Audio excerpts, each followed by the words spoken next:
and welcome to another exciting episode of The Energy That Surrounds Us. I'm your host, Michael, and I am joined tonight by two amazing guests that I feel totally confident you guys are going to totally enjoy. So I am joined by Durinda and Joseph Stewart. Hey. Hello. Now, some of you might recognize Durinda because I actually was on her show recently. Yeah. Yes, indeed. And thank you so much for being on. So, why don't we take a few minutes and I'll start with you, Joe. Would you like to introduce yourself and give a little bit about your background? I've been in the paranormal since I've been about, I think, 6 or 7 years old. I've been involved in UFOs and cryptids and demons and ghosts. A lot of that I started back in the late 60s and still right up to date, I'm still doing it. Wow. My main focus right now is the demonic, secondary ghost if we encounter them, but it's mainly demonic now. So I'm not familiar with that term. What is a demonic secondary ghost? What I'm saying is that we basically deal with demons, people that have demonic infestations, and we also, a lot of those locations, there are ghosts there, and so we also interact with that. Durinda's a very good medium, and she can interact with ghosts. She can interact with demons. She can hear them talk, and she can also see them, which is of great value when you're in the field. And I can't think of a better way to switch over to introduce Durinda than that. Hey. So I've been doing ghost hunting for a while, but the demon hunting stuff is new. So that's why I'm the wife of a demon hunter, because I married into it. I go into the field and we help people who have demonic infestations. I call it ghost hunting with a twist, because sometimes sometimes it's more than just a ghost. It could be the demonic there. And we have a lot of our clients that just don't know where to go because, they think they have a ghost. They think they have something. So a ghost hunter will go in there and say, yeah, you have a ghost, but they're trying to get rid of what's going on in there. So that's what we do. So I'm a medium that I can get the names of the demons, which is kind of important to help get rid of them. So that's what I do. Wow. Wow. I'm trying to think of where to put a question to that is. And so I guess the easiest way would be is, I'm not sure how many investigations you've done, but what percentage do you feel like is actually demonic and not a misunderstood spirit? It's not 100%, but I would say, I don't know. What would you say, Joe? 70%? Well, I mean, our focus is society demonologist. So basically we got people that have demons. Yeah, so they contact us. There's a small percentage of that's due to mental illness or due to ghost, but very small percentage. Okay. But when I was a ghost hunter, I would say there was probably a good percentage that was demons. They just mimic ghosts, and they want to remain hidden, so you don't know that they're there. So it's really hard to say there, but they are there. And those I have groups that do contact me when they say, I think we got demons here, and I go help them out. That's cool to have. Well, we just did that. When was that? This summer we had a case that was a Detroit group was going in on a haunt, and they wanted us to go and make sure there wasn't demons there because they're suspicious of that. And it ended up being 2 children that were ghosts that we were able to pass on. We do rescues too, ghost rescues. Yeah, so what happened was this particular woman was remodeling her mother's old home, and her mother used to collect things, antiques and things like that. And I kept seeing these 2 children. I kept saying the twins, and they couldn't figure that out. And what happened was that there was a little picture that was underneath the stairs that they had when they were remodeling, and it was a picture of a little boy and a little girl, and that's kind of the twins that happened. And so they were making things a little havoc for the people that were remodeling her mother's house. And so we did a ghost rescue to help bring them to the other side. So that was pretty satisfying. And one too. I'm sorry. One way that so they were attached to that picture, right? So one way that we tested it was the boy was older and the sister was maybe a couple of years younger than he was, and so I had the owner take the picture, leave the house, and in contact by phone and drive like a block away, and then Durinda was watching these ghosts, and then the boy would disappear, and the lady says, "He's in the car with me. I can feel him." And the little girl started crying because her brother was gone. And I says, drive a little bit further. And she drove maybe another 100 yards. And then the little girl disappeared from the house. And you could just feel the totally difference in the environment. I said, okay, come on back. So she drove back. As soon as she got within half a block, the ghosts were back in the house. And then she brought the picture back. Wow, that was pretty cool. I would not have thought about that. Having them leave with. Well, that's what I do. I'm kind of like, I treat this like science. I experiment, how things happen. I had a thing called the Ghost Research Group. And I used to work with psychologists and people like that need help, where they know that it is supernatural, but they can't handle it as a psychologist because they might lose their license, at least here in Michigan. So it would be like, here, get a hold of this guy, and then I would go in and see what was going on.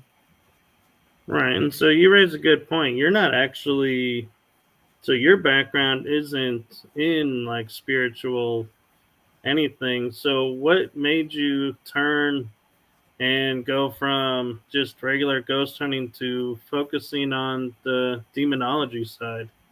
Well, that's all in the book. Yeah. Basically, my encounter where I knew I was dealing with a demon was in 2009. And I befriended this guy, and I was helping him out. And the demon that was involved was literally killing the guy. He was wasting away like a Holocaust victim.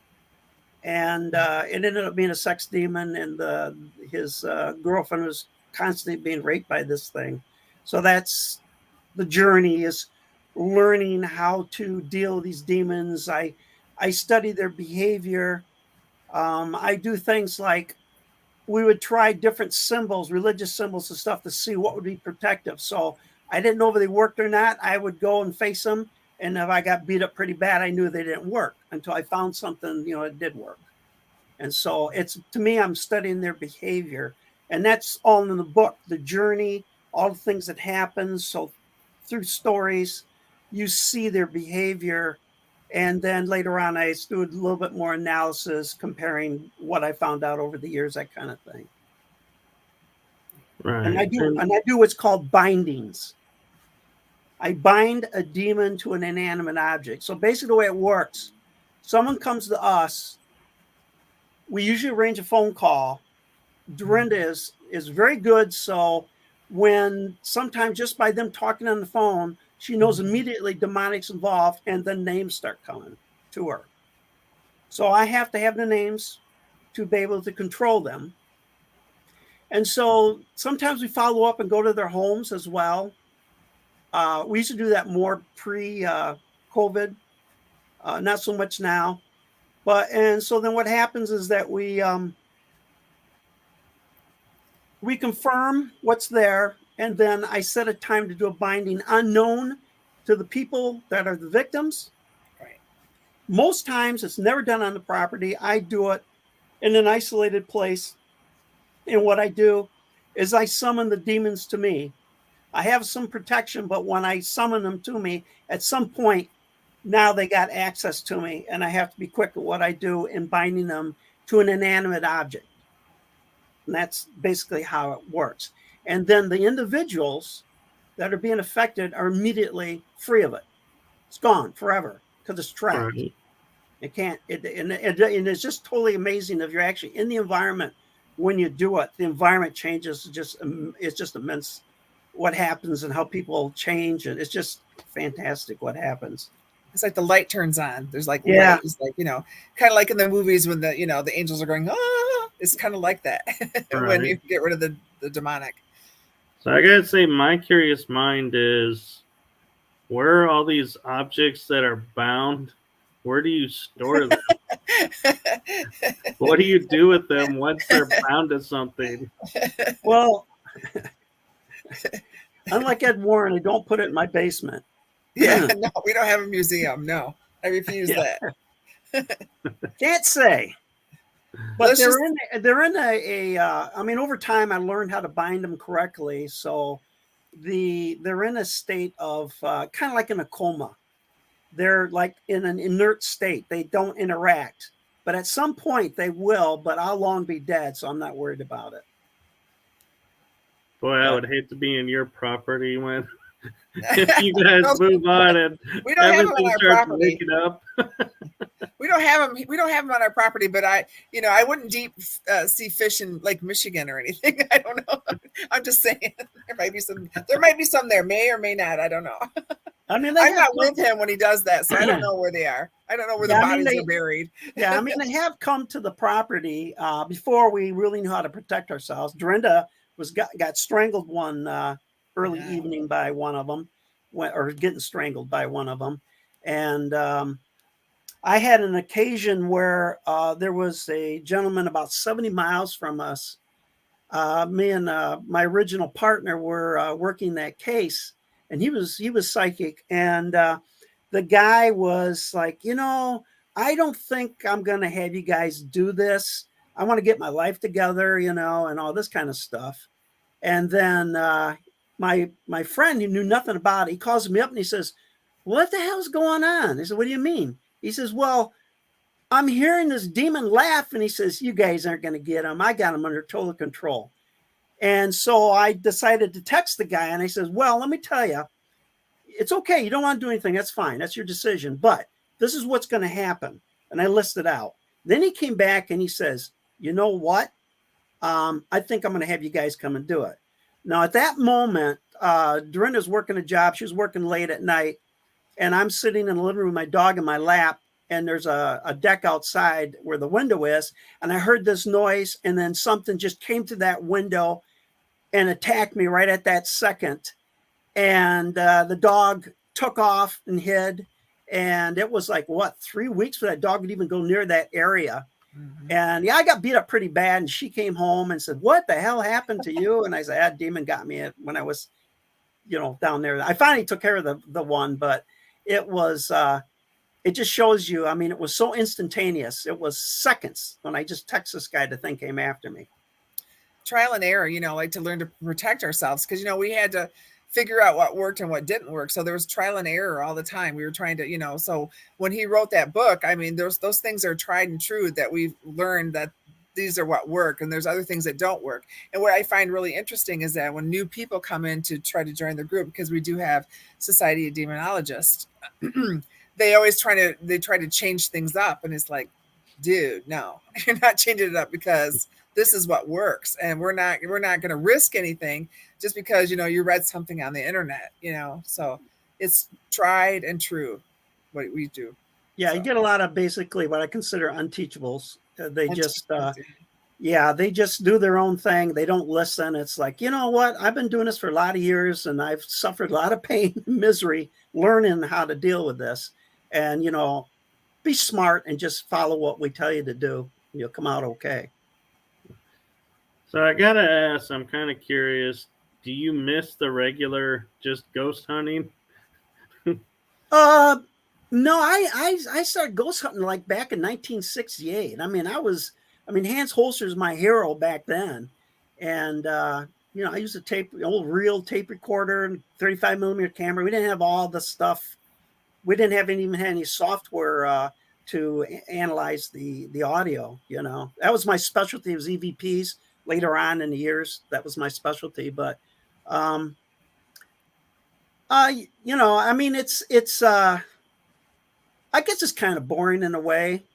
I mean, my tack is with ghost hunting is I'm trying to help people.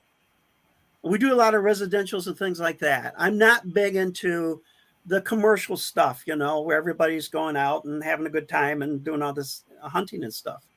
Right. And so if it's not actually helping anybody to deal with this, I usually don't deal with it. I mean, I did my time doing that stuff, and then later on, I've done some ghost rescues and some cases down in Detroit, suicides and things like that.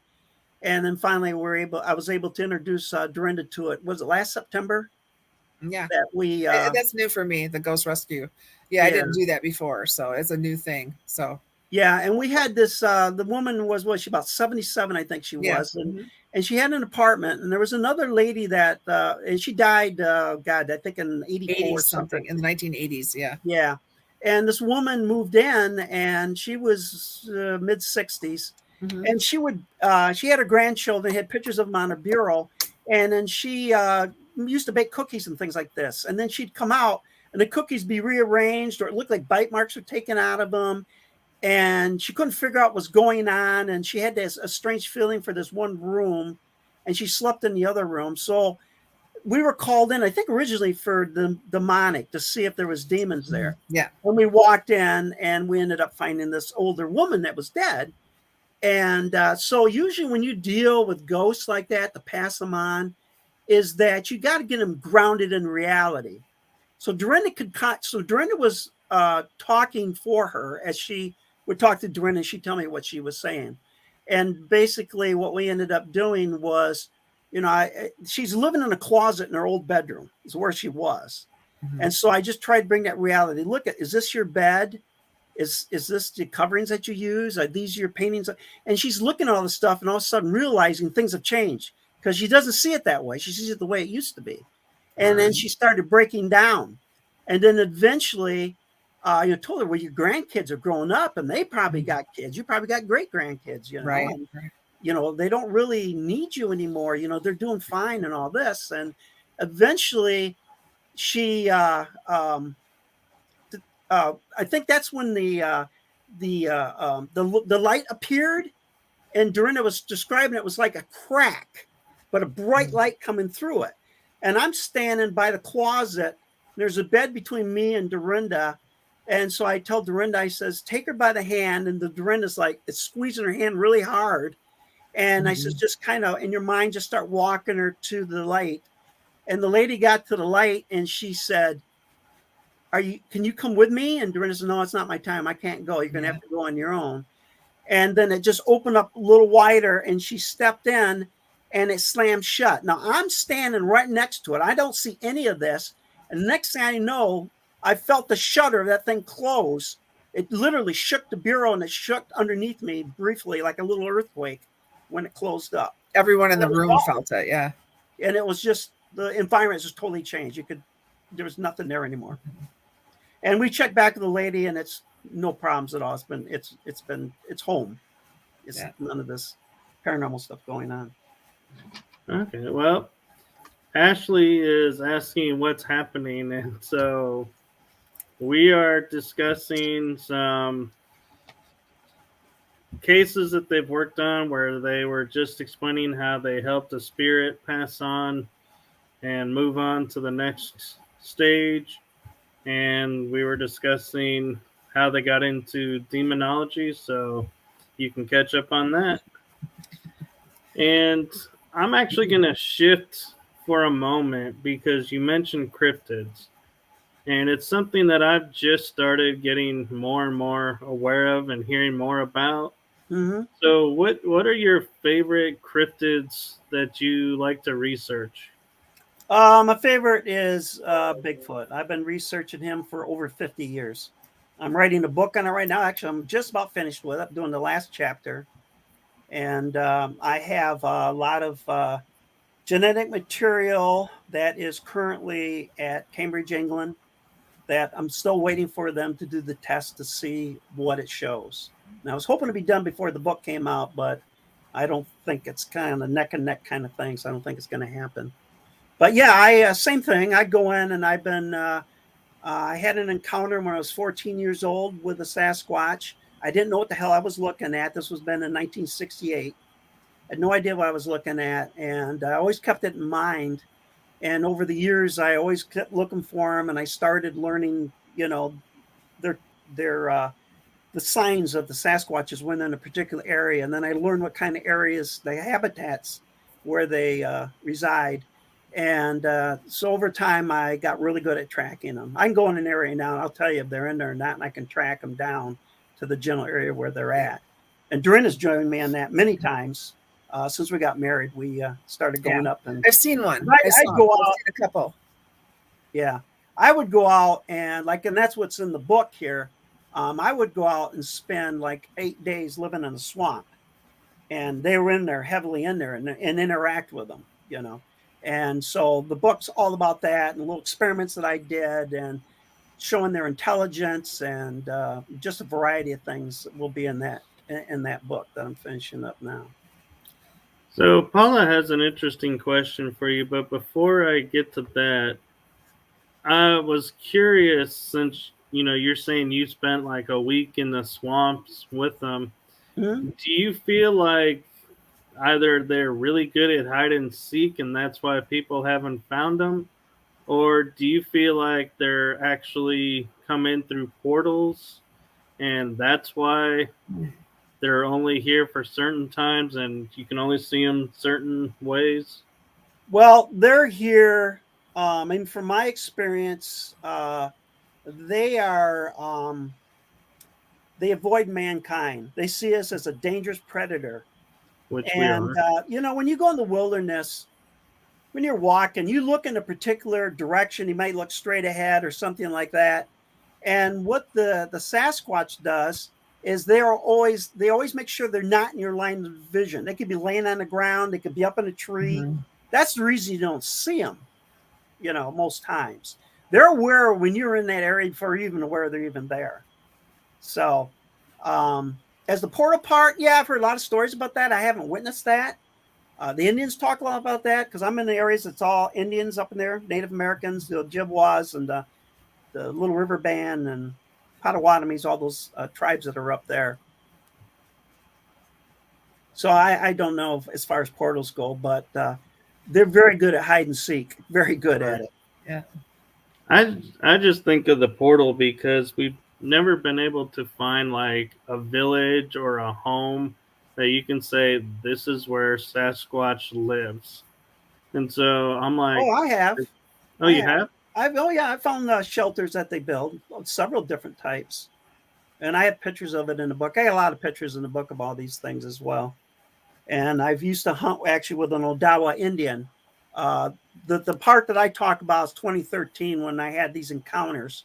Because when we first went in there, he was with me, and we were deep in a swamp, and we were, oh my God, I think there was, we couldn't figure it was 6 or 7 Sasquatches that came in that night and surrounded us. And we were trying to be very passive. And I mean, we didn't know we were going to see the sunrise. We just didn't know what they were going to do. And we couldn't get out. I mean, we had our vehicles there with an access road, but they were blocking that area. So we were just kind of trapped. And this went on all night till about 3 a.m. So finally we just screw it. And we went to bed. And then after that, the next morning, we just found all the evidence in that. But yeah, that's kind of the way it goes. And in Michigan, we have a lot of acreage forest, and you have to go deep in, to find stuff. But there's some habitats there. I mean, like there's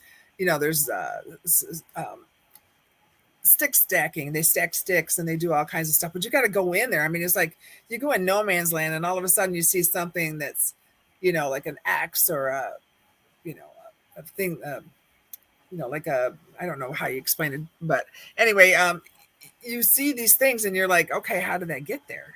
Who did that? So, and there's footprints. We've gotten some footprints. Yeah. People don't even know. You have to know. I always used to go through and, areas where storms went through, and I'd look at debris and how things fall. And you have to sit there and do an analysis to see, could this fall naturally, And after a while, I know what they look like. I know their signatures. A lot of times they'll leave a feather, like a turkey feather, in one of their sites. I call them pointers that they're using to direct other Squatches to a particular area. They build these teepee structures that always mean water. Water is nearby. Every time I find them, they do a horizontal, like they'll take apart a tree actually and put it across trees Right. on the border of a field, that type of thing. And there's a lot of people out there in the wilderness that don't even pay attention, because we found some footprints and we were trying to get our stuff together, and these ATVs came and just ran over them. And we were trying to stop them, and they just ran over them. And they didn't, they didn't even, I'm like, oh my God, we had this, and it was gone. So people don't even pay attention. They're out doing whatever. So, yeah. Yeah, I don't know if you can see these, but what Durinda was talking about, these are some of the. Oh, yeah. Yeah. And little ones too, baby ones. Teenager. There's a young one. Yeah. Aww. So there's breeding populations out there. Yeah. Got 4 toes. Yeah. I don't know if you can see this one. It's a little bit bigger. Yeah. Oh wow, you can even see like markings, like where his foot got scratched on. Yeah, this was it was actually standing on a stone. This mark right here, it was standing on a stone. Yeah. But it's it's a very active area up there. We're going back up there in August. We'll spend a week up there gathering more material. One of the things we're going to try to do is that when I get a print, is I'll find the place where the deepest part of the print, that's where they have most contact with the ground. I'll liberate a little bit of the soil, and then that will send that to the lab. They might be able to extract, eDNA off from that. Right. So Durinda brought up a good point that when I was in Arkansas at a place where they said they've had Bigfoot sightings there, they always talked about the X. And so I was going to ask your opinion of, does the X really like a marker for the Bigfoots, or is that just something nature does and we're confusing it and it really doesn't mean there's Bigfoots in the area? Well, the X, of course, can, depending on your point of view as you're moving through the woods, anything can come across like an X. These are actually like 2 trees that would pull up out of the ground and crossed. Sometimes the cross is on the trail. And a lot of people used to interpret that as, oh, that means, stay out. No, these things are not for humans. This is for themselves. What it actually means is home. This is a place where they sleep. This is a place where they eat. And I've been for years, trying to figure out what it meant. And then one day when I was camping, I came back to camp and I had an X on the back of my tent that was laid up. And that's when I knew it means home. That's where I slept. That's where I ate. That's what it meant. Mm-hmm. And so I would now follow those, and I would find locations where they had occupied. I'd find deer bones and fur, piles of that, up there where they had been eating. So one question I also want to pick your brain about is same location in Arkansas is they had like rocks where they were here and then all of a sudden it arced over to here. No anything, like no base holding it up. It's just, and you can't look at that and go, well, nature stacked those rocks that way. Something had to do that. And they're small rocks, but still to be in a perfect arc. Do you think that's something that Bigfoot would make or do, or is that something more likely a human did to make everyone think a Bigfoot was around? Well, I mean, in Michigan, we ran across a lot of rock stacking, but that was a thing people were doing. Right. With Bigfoot, they used rocks. They clack them together. They throw rocks. They throw them at me. I've had so many rocks thrown at me over the years. But I don't know. I'd have to look and see, but I would doubt it. It was probably just somebody did it. Because the amazing thing why it made me question it was you could feel energy coming from it. It's like it would be hot, and then you would put your hand in front of the arc, and all of a sudden it's like, wow, it feels cooler. And then you go to the other side, and it's like, well, now it's warming back up. So you could tell a difference. But rocks do have energy because, Right. Native Americans, we call them grandma stones. They give you knowledge and things like that. So stones do have energy. But there are people that go around and stack rocks. So, it's hard to know that particular thing. Like for Joe and I, we would probably say no, because, you got to be a little more scientific about that. But with the energy and stuff, that is an interesting thing. It could be. Yeah, especially if it's near a trail where humans can walk in that, or paths. Because when I go out, I'm deep in the swamps. I'm on bear trails and deer trails, the game trails, and that's where I come across these things.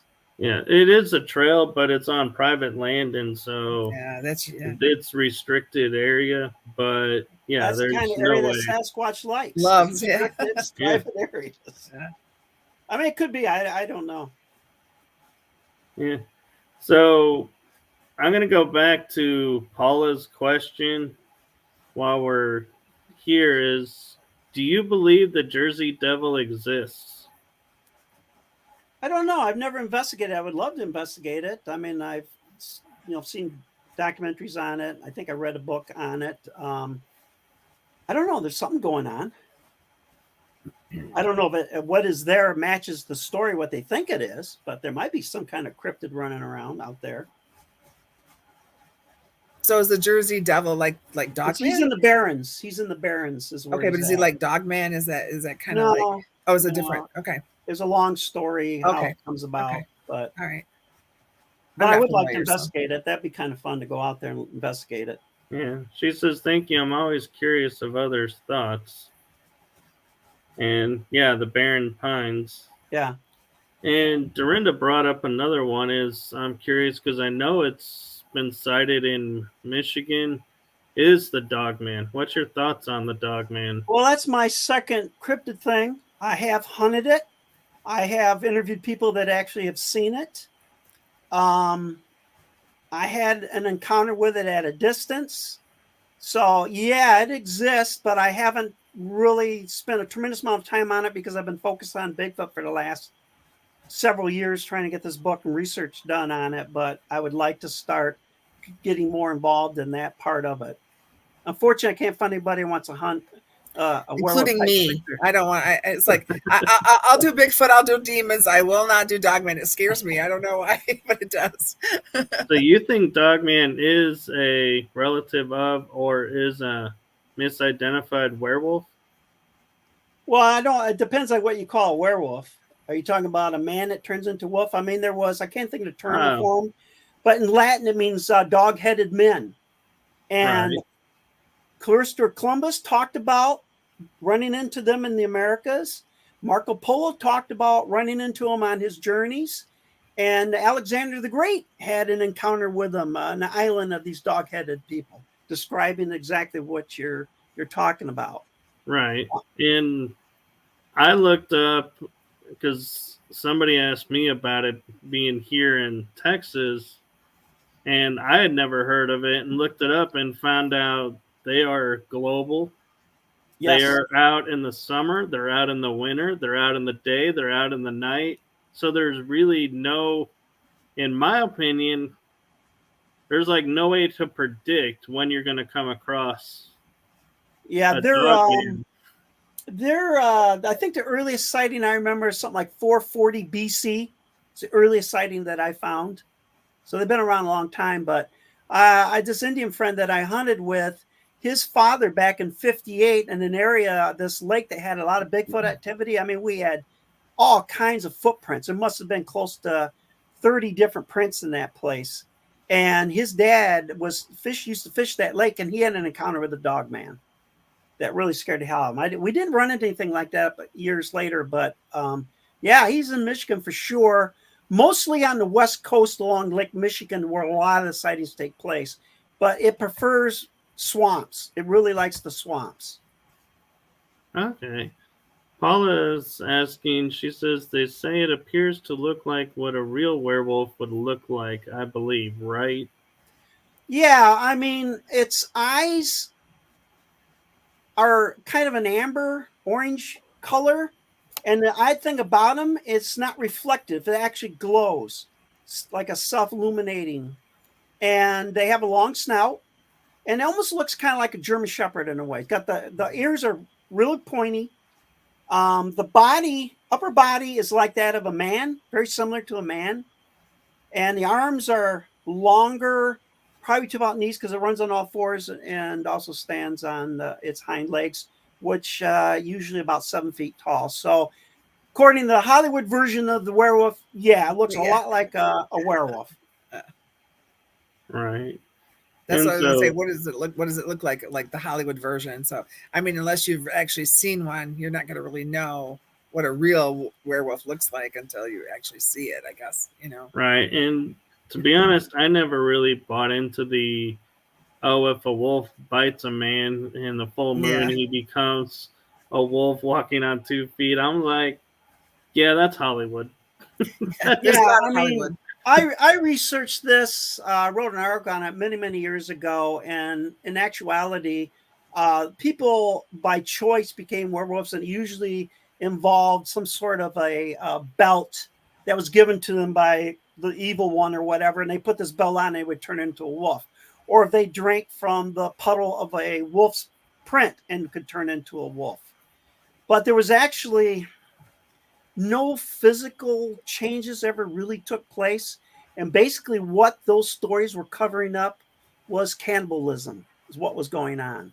That stump guy, Right. that German guy, that was cannibalism. And the thing about it is, the majority of the werewolf stories all originate out of France, not England, but in France. Right. In the 15 to 1700s, I believe it was, somewhere around in there. Right. And they even made a movie about it because there was a story, this village. They called it Brotherhood of the Wolf, I think it was called. But so the village had all of a suddenly these kids and people disappearing in the woods, and they thought it was the wolf, and so they hunted the wolves to near Right. extinction in France because of this, and they started saying, "Oh, it was a dire wolf," and I was like, "Was a dire wolf like a cousin or a misidentified dog man or?" No, dire wolf has been extinct for at least 30,000 years. And it's a wolf. It's not what these things are. These are almost human-like. Skinwalker Ranch, they have a myth about the dire wolf too, right? Right. That they saw or something. Right. These supposed portals that these things are coming out of, because Yeah. a dire wolf is really large. I mean, the withers, I don't know, 4 feet high, something like that. I mean, it's a huge wolf.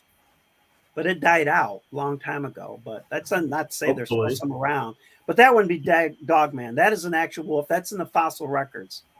This thing walks on its hind legs, and it's funny. Usually, I noticed when I was working with this 16-year-old boy that had this several encounters during hunting season in Michigan. It was contacting him like in his dreams. He would dream that he's out running with them and stuff, and he'd wake up and he'd hear him howling, in the night. And usually they were solo, they were in like a bear. They were by themselves. But when it was a full moon, they would collect as a group, and they were always trying to get him to come out with them. He never did, but they were always trying to do that. I'll have to do a story on it one of these days. It was a very fascinating encounter or interview that I had with this guy. Wow, that is interesting, and that opens up a whole nother doors. And I think if we keep going down this avenue, we may have to do another show. That's right. But Paula's flipping back to the Bigfoots, and she says, "Do you believe there are multiple like Bigfoots?" You mean more than one Bigfoot? I think she's talking about I think it's in Russia. They had the abominable snowman. They're saying is a Bigfoot. Oh, Yeti. All those. And Yeti and Sasquatch and all these different names. Are they all the same? Oh, she's saying no. Dogman is a dogman like a Bigfoot. Oh. No. No, they're not. I had a friend that thought that it was somebody was misidentifying a Bigfoot is a dog man. And then when I gave him the information, the materials, he said, no, it's not. It's not a Bigfoot at all. You see it, you'll know it's no Bigfoot. Well, they say that they smell like wet dogs, the Bigfoot. I have a thing. I think Bigfoot smells like a skunk rolled in garbage. That's what I've smelled out in the woods, a skunk rolled in garbage.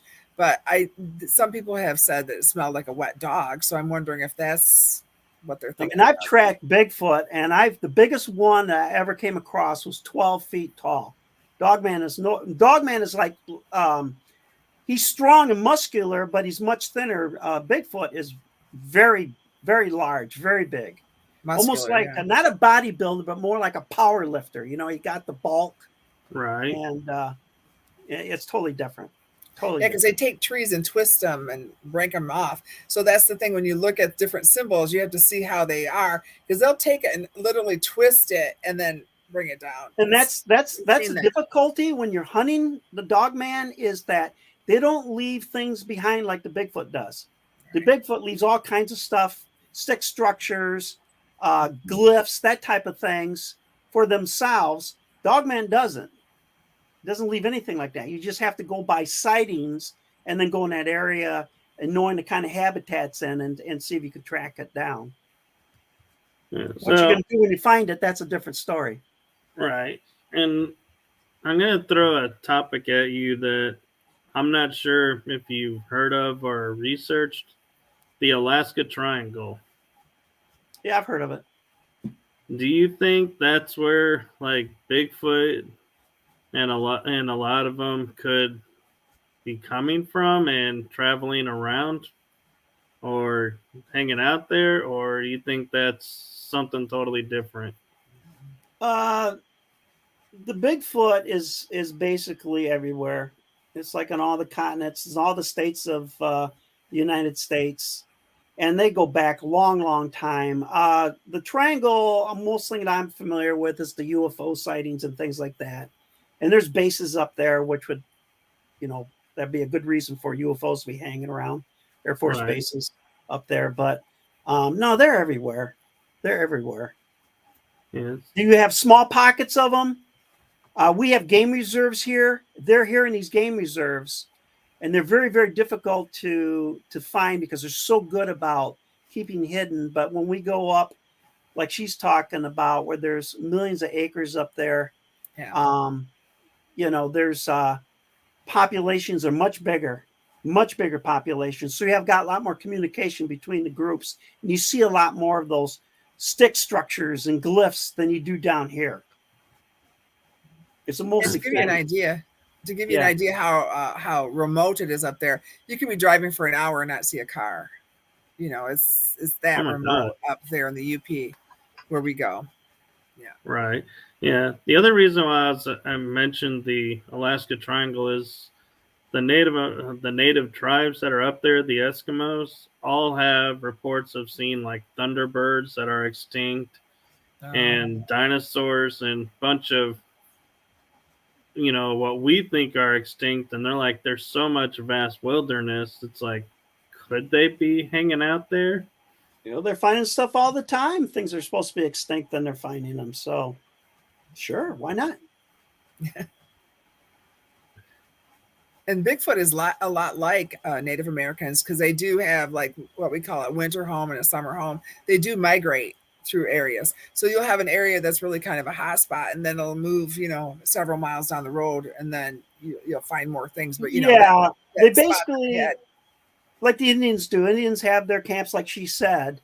And the reason for those camps is that they're more likely to survive better in the winter if they're in this location.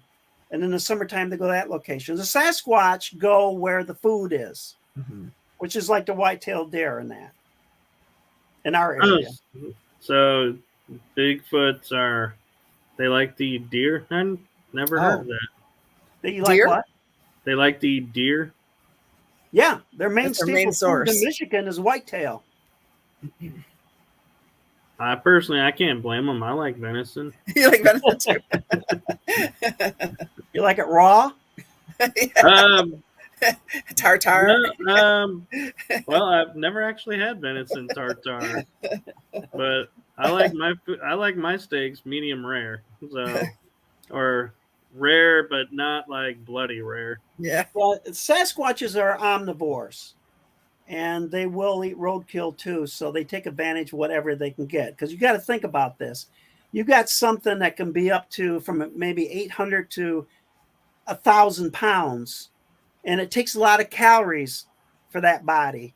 So they're very smart about what they do. They're not going to break bush, running through the thicket of the. What they'll do is they'll follow trails, they'll walk roads, they'll walk creek beds, they'll walk rivers, whichever's going to expel the least amount of energy. It's the way they work. And they, like I said, they'll eat pretty much everything. You know, that's interesting because I've heard a lot of stories of like people that will say like they hit a deer or something and they knew the deer was dead. They put it on the side of the road, go to get, someone to help move or bury it or do something. And it's gone. And it's gone when they get there. So you think that could be the Bigfoots are coming? Well, Michigan, we have people that do that for a living. They go around and pick up dead carcasses. So, but yeah, Sasquatch has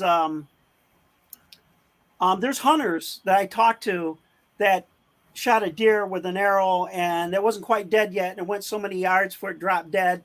And they walked up and there's a Sasquatch with over his shoulder walking off with the deer. So they take advantage of that as well. Yeah, free lunch. Bear. Yeah. Yeah, free lunch. Did the Sasquatch leave the arrow? Yeah. It could be, but you do have people that drive around and do collect the carcasses, and then they just stick them in the woods somewhere. I've run across piles of them being near a highway or something like that. I don't know about other states, but this state does do that. Okay. So, Durinda, I'm going to turn to you for a moment because you and I have something in common, and that's Reiki. And yes. So I'm curious how you feel the Reiki aids you in doing all of this, or does it? Oh, absolutely. I mean, energy healing, all that energy.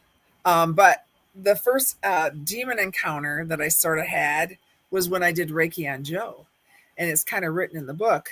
And I did Reiki on him, and all of a sudden these scratch marks came up. So, I mean, that was pretty interesting. And I learned that I got the names when I did Reiki, because you know how, Michael, when you do Reiki, sometimes when there's organs that are missing, it kind of feels like a black hole, sort of. Right. It felt like when I was doing his stomach, it felt like there was a hole there, and I fell to the ground. She actually fainted. I fainted to the ground. And it just sucked the energy right out of her. And she just went right out. And then I started getting the names and stuff for the Reiki. So the Reiki has helped me immensely with that. And I think that is a very powerful thing that we have as the Reiki. Right. We have a dog man. We have a dog. It's a dog man back there. You say dog man. But yes, I feel, because that helps protect me. I feel that it helps me with a lot of things, Don't you find, Michael, when you do Reiki, that your abilities to talk to the other side is heightened as well, because the energy is flowing through you? And funny story about that, I was sharing on another interview with someone, was when I first did Reiki when I was younger, I could feel the energy, and they were like, "Oh, you're natural." And so I had no interest in pursuing it, because I was like, "Oh, well, if I'm natural and can already do it, why go learn it?" Right.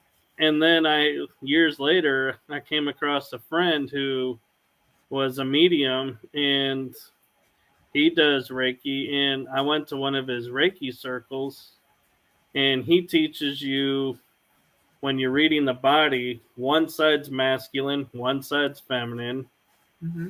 You could be picking up a past life energy. And so it's like I learned to read the body and learn to read, like you're saying, is this something from the past? Is this something current? Is it from the masculine side, feminine side? Is it mother side, father side? Who is it? What is it? And I was like, wow. And I ended up getting my Reiki Master from him because I was like, man, I never knew you could combine these. Mm-hmm. Yeah. Energy work. Yeah. Yeah. Yeah. And everyone has a little bit of energy in them. So what Reiki does is it turns it up a little bit. So like it's at 150 degrees, but it brings it up to 350 degrees, and like an oven. So when you become a master, it just brings the energy up a little higher. So that's what I always try to tell people when they say, because everybody has a little bit of energy, and I believe that everyone has a little bit of psychic in them too, but it's like a muscle that they have to work. Right. So I See, don't think you're a I'm little special at different what I than do. yeah, Pardon? you're a little different than I am. When I tell people I have the Reiki Master license and level, and they're like, "Ooh, really?" I'm like, and I look at them and I go, "All it means is I can teach you. Yeah, you can That's what attune the them. master level is I can teach it." And they're like, Yeah, "Oh," I'm like, "Yeah, it doesn't mean I'm at like some high ultimate level." you are though. Oh, You I are. know, but It I just it mean, just turns it up a little bit more. That's all. yeah, Because you have the energy to attune. A person to have the Reiki symbols or whatever. But everyone has a little bit of Reiki because we all have that little energy in us, and it just when you do the attunements, it just brings it up a little bit better. It's yeah. just a little bit higher.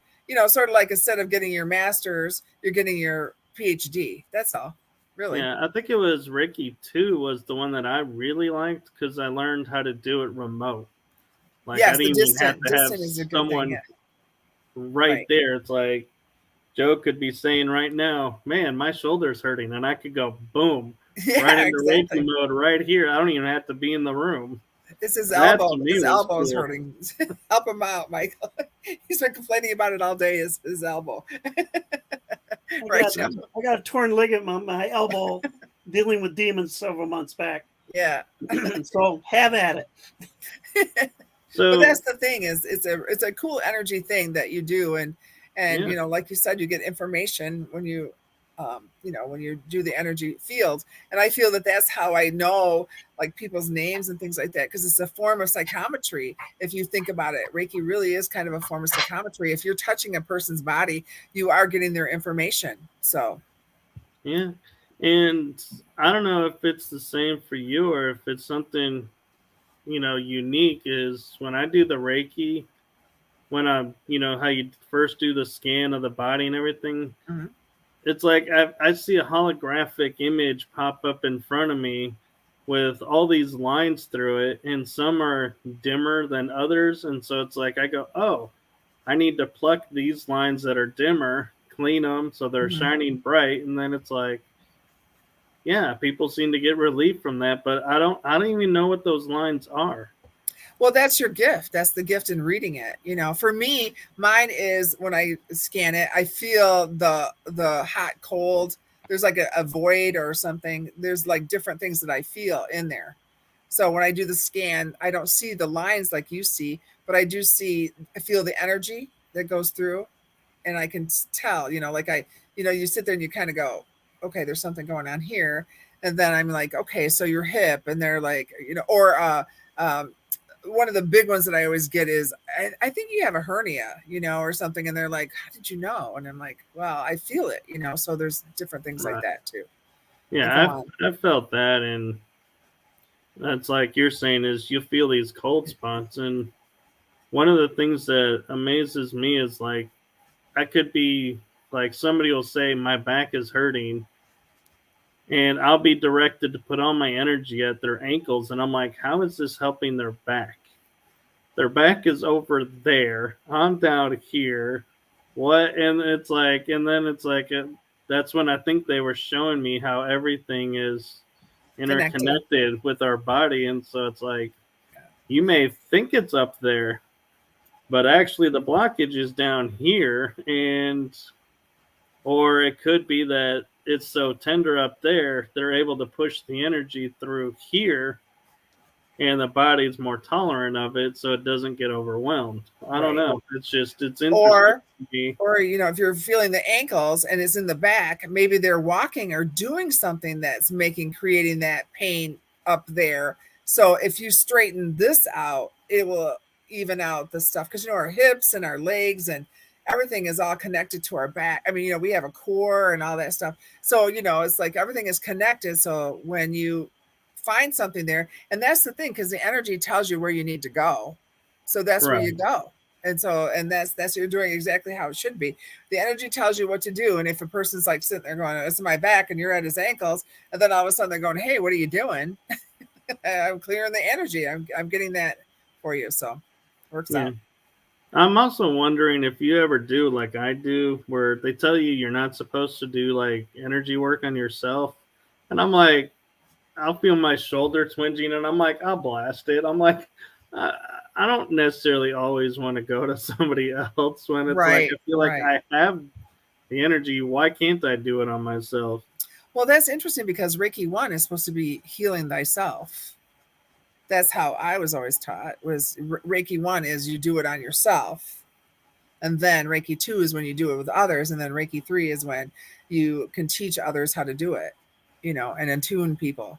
So Reiki 1 should be self Reiki. That's what I was taught. But see, there's so many people, because, you know, I mean, you know, like I was telling you, I'm an old duck, so I've been doing this for a really long time. But, you know, it's just like everything else. People take this and they take the core of it, and then they go and do all these different things. You know, there's crystal Reiki, and there's this kind of Reiki, and it's that kind of Reiki.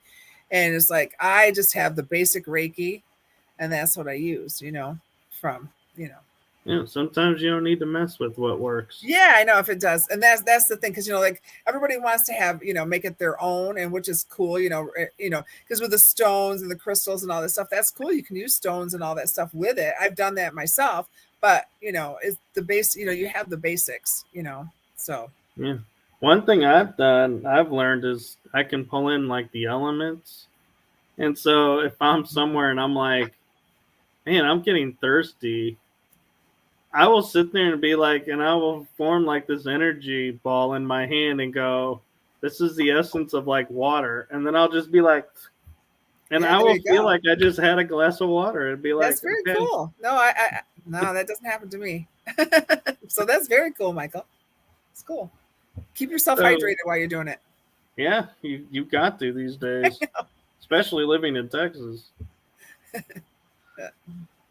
So, Joe, I know we're at our hour, so I had a couple more questions for you if you're open to it, or we can end it. It's your time. Go ahead. Okay. You pointed out that you have worked with organizations like APRO and MUFON. I've heard of MUFON. I understand what that is. What is APRO? Air Phenomena Research Organization, founded in the 60s. Coral Lorenz is one of the first UFO groups that did investigations. They were up, I think up until the 80s before they ceased to exist. MUFON kind of appeared in, I think mid-70s. I joined MUFON when they were fairly new. It used to be called the Midwest UFO Network. And then when, I can't even think of his name now, when he moved out to Texas, they changed it to the Mutual UFO Network. So that's what APRO was. It was an early UFO organization. Yeah. So I'm curious your take on, is MUFON just based in like the Americas, or because I know I talked to people in like Great Britain and they're like, they had the GUFON or something. They call it something else with the G. And so I'm like, so one's global, one's not, or are these just two identicals that are just working not side by side? I'm not sure. I don't. I still have friends in MUFON, but I don't deal with them. I haven't dealt with them in years. I just kind of don't like the way that they run things now. They don't really. Give you an example. They have a database, so if you have a UFO sighting, you can go in and key in, I saw this, and it's in the database. And I said, well, you guys go out and investigate it. You know, make sure that it really happened and talk to witnesses. No, we don't do that. Well, hell, how the hell are you going to know if it's any good? I mean, it could be fake for all you know. So now you got a database that's worthless. And in my day, I went out and I would investigate, and I find out that, there's other witnesses that collaborated, and you got even more story. And that's what we used to do it. And I was told I was a dinosaur, so that's where they are now. I just don't have much faith in their data anymore. Yeah, unfortunately, we are in the age of where, like you're saying, people will flood in and say, "Oh, I had a UFO experience," and it could be the same experience with like 3 or 4 words changed, and you think, "Oh, I now there's like 13 UFO encounters over here." No, it's the same one. Someone's making up and trying to make people believe there's more, so they Right. go, And "Oh, that's real." you would also find abduction cases, later on when you follow it up on these kinds of investigations. So they had, I don't know if you heard of the Transcription Project. No. Basically what it entailed was that you had people that were seeing mental health people, psychologists, therapists, and through hypnosis, they documented all this stuff. So they took this information, and then we had a group of transcribers that took the audio, transcribed it, and then that data was put into a database that we initially built. I was on the original project on that when it first started. And so then it would be used for research and, figuring out, okay, how many times does this happen? Or is there any kind of patterns here? Jacobs, the history professor that's a big ufologist, I don't even know if he's still alive today. The Secret Life, he wrote that book. That was all research that he got from that database. And so through that, I ended up doing investigations of abductees here in Michigan. I'd go to their house, I'd get involved with the families and all the alien crap that was going place all throughout Michigan. And from about 97 till maybe 2002, somewhere around there. So, what's your take on abductions? Is because I don't want to say all of them real or all of them fake, because I know, being a history major, every legend has an ounce of truth to it. So I'm confident there are some real ones, but what do you think is causing some of them that have been proven to be not alien abduction? What's your take on that? Do you think it is the government doing stuff, or just what was that? They had a term for that. ML, military something. They had a term for it. My lab or something, where the military. No. That's a place. Not that one. Okay. The military was kidnapping abductees and then drugging them and trying to get information. They were under observation. I'm sure there's some government stuff involved, but my take on that was that you're not going to get anything out of the government. They're not going to admit to anything. But look how far we've come all these years. We should forget about the government and do the investigations ourselves and get our own answers. Because sitting and waiting for approval from the government, here we are 75, 80 years later down the line, and we still don't know anything. Right. They still like to say Roswell was a weather balloon, and it's like, yeah, I really don't think so. And then I actually found out when I went to Roswell that there were 3 Roswell incidents with UFOs, and I've only ever heard of the one. I was like, wait, there were 2 more? Wait, what? Yeah, the other crashes, up in Corona and that, Are you familiar with Project Blue Book? I am. Well, Joe actually met Dr. Hynek. He shared pipe tobacco with Dr. Hynek when he came to Michigan. I worked with him. We had a case that he was down in central Mexico working a case, and I had a case up here in upper Michigan that were very similar. So this was after he did Close Encounters of the Third Kind and that. And so we met down in Jackson at the Space Center. And then I started working with him on some cases for a couple years because he died not long after that, died in 86. Right. Which, maybe you can answer this. I was always interested in the History Channel's version of Project Blue Book, the series they did, where they made him the believer and the Air Force was like, no, this isn't real. We got to cover this up. And he was like, we can't cover this up. Was that real that he was really like that? Or is that... Well, Hynek told me that, back in the day, they had the basic filing cabinets where they kept all the cases. Their best cases were the military pilots' sightings in that. And that would have been ground crews would see it, the pilot would see it, might get it on their gun cameras, and then the radar would see it. And so when he went one day to look at a case, it wasn't there. And that's when he realized there was two levels here. They were taking all the good cases and moving them up to a higher level, and he had the crap cases. And so it was basically just an explanation. They were just, explaining things. And he told me for years, he said, yeah, I was afraid to drive through Michigan. So I had to do that because I had a cabin up in Canada because of the swamp gas thing that took place. Right. And he said that they asked him, I said, what kind of things could create light and stuff like that? So, well, there's swamp gas, but have you ever seen swamp gas? It's just a little thing of flames, it's a very small, minor, is the gases, from vegetation ignite, and nothing like what they were seeing. And so, and the Air Force took it, and, but that's when he became a believer, that he knew that things were being hidden. And then he told me of UFO sightings he had when he was in Canada. He was at his place and he actually saw a saucer, and then he saw the Canadian Air Force chasing it. It took off and they went after him in jet pursuit. So, yeah, he's a believer. I like as how far as that movie goes, that series, he wasn't anything like that. He was like the typical egghead kind of guy, He wanted to be very physical, but yeah, I thought, well, he'd love this, man, because he's like a superhero in this movie. This TV series. You make a good point. I love how our military likes to think this object is hovering in space and can split itself into multiple parts and come back together, but yet we can track it and, send up jets to go, one toe to toe with it. It's like, you really think, we stand a chance in the air with these things? Yeah, I mean, you look at those, what were those ones come out? 2014, those Navy videos and that?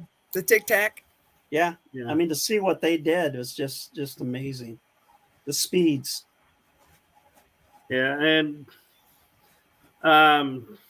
unfortunately, I heard somebody say that the Navy TikTok video was drone footage and it wasn't the real footage, and so we're made to believe they're disclosing this and going, yes, it's and they're like, that's not what actually was there or is taking place. It's kind of another governmental smokescreen to, I guess, fit whatever the narrative they're trying to get us to or distract us from something else, which I've started to notice the disclosure of like UFOs and stuff with the government is always when something really bad is happening. They're like, oh, hey, look, let's put this over here and everybody will focus on that and we can sweep this under the rug.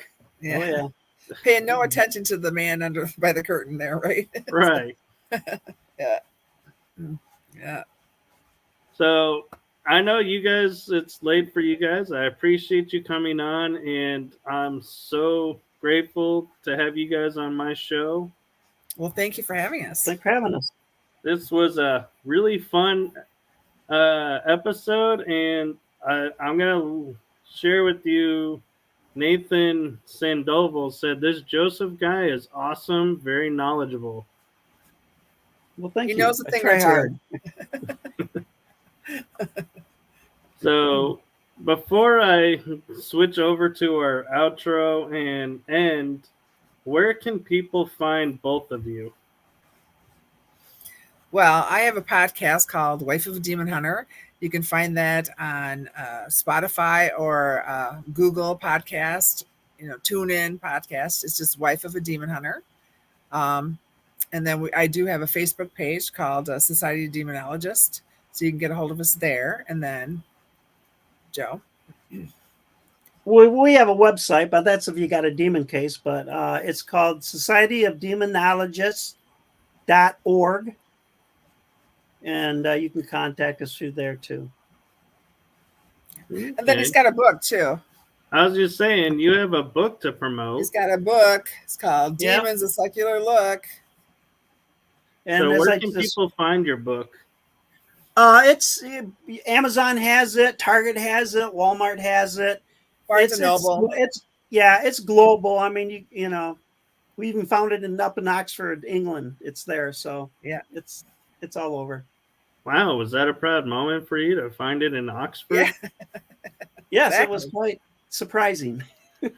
That's my goal. Is every time we travel, we got to look at a bookstore and see if his book is in there. Like, there it is. So, yay! So That's a fun goal, actually. So it's kind of like you can kind of look at it this way. We need an update on demons. I mean, we're working with stuff that's over 600-700 years old, and so this is the updated version. This is the modern version of demons. because exorcisms don't work. So, I mean, some people have had exorcisms go on for 40 years. So exorcisms, you know, I mean, the Catholic Church has done exorcisms for years, but they don't work. You need to do something different. So, right. What works for some doesn't work for all. So, well, it works temporarily because, you know, if you don't bind the demon, it can jump from one person to another. So it just comes back. Sometimes it comes back worse. The things that people don't understand, you see it in the movies that there's just this one demon they're battling, you know, Baal or Beelzebub or whatever. Not true. Demons are in gangs. Yeah, they're pack hunters. And they don't have names like Beelzebub. They have other names too. Yeah, they have the names of the culture. They don't want you to guess their names. They'll name themselves even after inanimate objects. And they get really teed when Durinda comes up. They get upset. It's just like, you should hear the things the abuse that she gets from that side. It's really something else. They call me all kinds of names, but then I know I got them. I'm like, that's the name then. It's gotta so be that. basically what that book does is it looks at the demons in a modern eye. My experience in the field, I look at it like a scientist. I study their behaviors and stuff. Like I told you, I did all these testing, what kind of symbols worked or didn't work, right, and why they wouldn't work, that kind of information. It's my journey trying to save my friend that was being basically killed by this demon over a period of time. And then later on, I talk about the demon and do analysis, and it's just got a tremendous amount of information in it. And there's a lot of people that can't get more than maybe a third of the way through, and then they get past what I call the Pontiac house incident, and because it just terrifies them. They get scared. They get scared. Really scared. And they can't get past it. It's like, we lived it. Joe and I have lived it. I don't come in until page 101 because Joe had another team before I came in. I got into the demon hunting sort of by accident. I wasn't planning on being part of his team, but you know, it explains in the book why I got in there. So that's a good teaser to get people to go. Yeah, why I got in there. It's a good read. It's a lot of good stories in there, and I introduced a little bit of my ghost hunting in the very beginning, that type of stuff. So it's a good read. That's very cool. I always enjoy hearing from people who have been investigating for a long time because I never even knew about it, and it's like I would see it on TV and think, oh, this is just something people do on TV, until I got tapped on the shoulder and was introduced to it in real life and realized, oh my gosh, this is real. And it's been quite a journey. But the first time you actually see a ghost, you're like, oh my, they're real.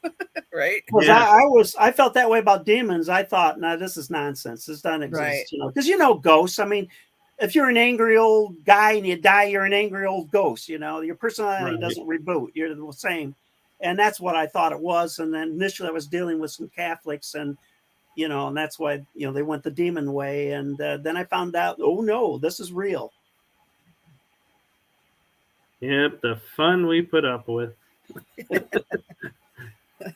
But thank you again for coming on, and I appreciate you coming on at this late hour. I'm not sure if Michigan is in Central Time or Eastern Time. Eastern. We're in Eastern Time. Yeah, we're right, like Chicago would be Central Time, and we're, So Lake Michigan. So we have 2 time zones in Michigan up in the UP. So we have Central Time and the Eastern Time up in the UP. But where we are, we're Eastern. Okay, I had that feeling, and so yeah, I like to respect that because I know it's late and everybody's got to get up early for stuff. So I try to not go the 2 hours that some people do and going, oh, I can't keep you up that late. Well, thanks for having us, Michael. We appreciate it. Yes, thank you for coming on. And for those of you tuning in next week, we have a special episode on Wednesday. It's going to be at 4 o'clock with Brian John Laverty. And the reason it's on Wednesday at 4 o'clock is because I was supposed to do this interview this week, Tuesday, or last week, Tuesday. And as some of you know, my father ended up passing away early Wednesday morning. And so I was at the hospital with him Tuesday night. And so this episode is to make up for that. And I'm not doing an episode on July 4th because that's our Independence Day. And I know you all are going to be out watching fireworks instead of my show, so I respect that. So make sure you catch us next week, Wednesday at 4 o'clock. And I will sign us out for now. You have just listened to The Energy That Surrounds Us with your hosts, Michael Koff and Carla Norris. Be sure to tune in next week for our next episode.